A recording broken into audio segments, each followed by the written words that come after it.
Mutual fund વિશે ઘણા જાણીએ છીએ અને ઘણા લોકો મ્યુચ્યુઅલ ફંડમાં રોકાણ પણ કરતા જ હશે. ઘણીવાર મ્યુચ્યુઅલ ફંડ સાથે ETF નું નામ પણ આપણે સાંભળેલું હોય છે. તો ETF એટલે કે એક્સચેન્જ ટ્રેડેડ ફંડ વિશે ખૂબ ઓછા લોકો જાણતા હશે.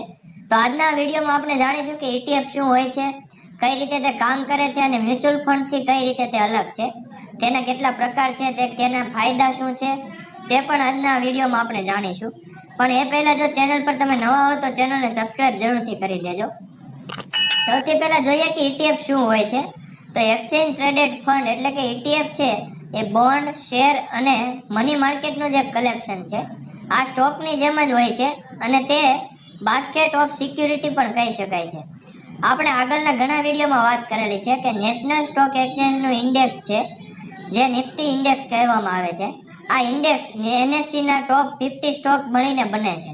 તો સ્ટોક માર્કેટમાં ઘણી બધી કંપનીઓ લિસ્ટેડ છે અને નવી નવી કંપનીઓ આવતી પણ જાય છે.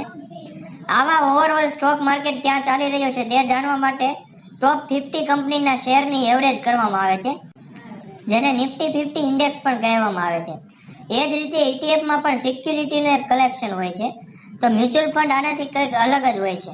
મ્યુચ્યુઅલ ફંડમાં એસેટ મેનેજમેન્ટ કંપની લોકો પાસેથી પૈસા લઈને સ્ટોક માર્કેટમાં જ રોકે છે અને અલગ અલગ સ્ટોકમાં રોકાણ કરે છે. હવે એ જોઈએ કે એક્સચેન્જ ટ્રેડેડ ફંડ એટલે કે ETF કામ કઈ રીતે કરે છે. તો ETFમાં સ્ટોક અને મ્યુચ્યુઅલ ફંડ બંનેના ગુણધર્મો હોય છે. ETFને આપણે સ્ટોકની જેમ જ બાય અને સેલ પણ કરી શકીએ છીએ. ETF કોઈ પણ પ્રકારના એક્સચેન્જમાં લિસ્ટેડ હોય છે અને આ ETF ઇન્ડેક્સ અને જે તે અંડરલાઇન એસેટ હોય તેની સાથે વધે કે ઘટે છે. અંડરલાઇન એસેટ એટલે કે કોઈ પણ શેર આધારિત ETF તમે ખરીદો છો તો તે શેરોના ભાવ સાથે ETF નો ભાવ પણ વધઘટ થતો હોય છે. જેમ કે નિફ્ટી બીજ ઇન્ડિયાનો પહેલો ETF છે, જે નિફ્ટી 50 સ્ટોક સાથે ચાલે છે. આ ETF નું રિટર્ન પણ નિફ્ટી ઇન્ડેક્સની સાથે સમાનતા ધરાવતું હોય છે. જેવી રીતે મ્યુચ્યુઅલ ફંડમાં કલેક્ટિવ ઇન્વેસ્ટમેન્ટ થાય છે, જેના દ્વારા તે એસેટ મેનેજમેન્ટ કંપની અલગ અલગ બોન્ડ, શેર અને કોમોડિટીમાં રોકાણ કરતી હોય છે, તે જ રીતે ETFમાં પણ કલેક્ટિવ ઇન્વેસ્ટમેન્ટ હોય છે. પણ ETF છે તમે ગમે ત્યારે ખરીદી અને વેચાણ પણ કરી શકો છો અને જે મ્યુચ્યુઅલ ફંડમાં શક્ય નથી. હવે ETF કેટલા પ્રકારના છે તે વિશે વાત કરીએ. ETFના ઘણા બધા પ્રકાર છે. ભારતમાં આશરે 100 જેટલા ETF છે, જેમાં વધારે પડતા ઇક્વિટી ETF છે. ઇક્વિટી ETF એ ETF નો એક પ્રકાર છે. આ ઇક્વિટી ETFમાં શેરમાં ઇન્વેસ્ટમેન્ટ થાય છે અથવા કોઈ પણ સ્ટોકના ઇન્ડેક્સમાં ઇન્વેસ્ટમેન્ટ થાય છે. નિફ્ટી 50 અને સેન્સેક્સ પણ હોઈ શકે. તેની સાથે આ ETF નો ભાવ પણ વધઘટ થતો રહે છે. ત્યાર પછી છે બોન્ડ ETF. આ બોન્ડ ETF કોર્પોરેટ, ગવર્નમેન્ટ અને પબ્લિક સેક્ટર યુનિટના બોન્ડમાં રોકાણ કરવામાં આવે છે. એટલે કે બોન્ડના ભાવ સાથે ETF નો ભાવ પણ વધઘટ થતો જાય છે. ત્યાર પછી છે કોમોડિટી ETF. આ કોમોડિટી ETF દ્વારા ફિઝિકલ ગુડ્સ, એગ્રીકલ્ચર ગુડ્સ અને નેચરલ રિસોર્સિસ જેવા કોમોડિટીમાં રોકાણ કરવામાં આવે છે અને ગોલ્ડ અને સિલ્વર પણ ખરું.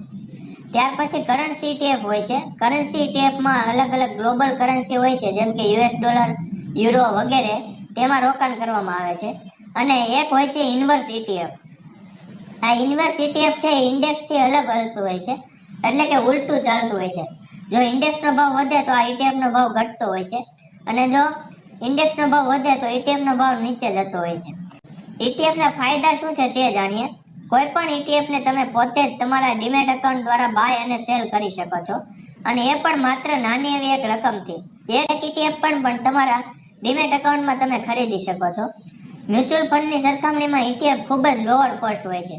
તેમાં કોઈ પણ પ્રકારનો કોસ્ટ આપણે જેમ મ્યુચ્યુઅલ ફંડમાં એક એક્સપેન્સ રેશિયો હોય છે તે રીતે આમાં કોઈ એક્સપેન્સ રેશિયો હોતો નથી. હા, એક બ્રોકરની જે ફી તમે નક્કી કરેલી હોય છે તે બ્રોકરેજ આપવાની હોય છે. લાંબા ટાઈમ ઇન્વેસ્ટમેન્ટ માટે આ બ્રોકરેજ ફી ખૂબ જ નોમિનલ કહેવામાં આવે છે.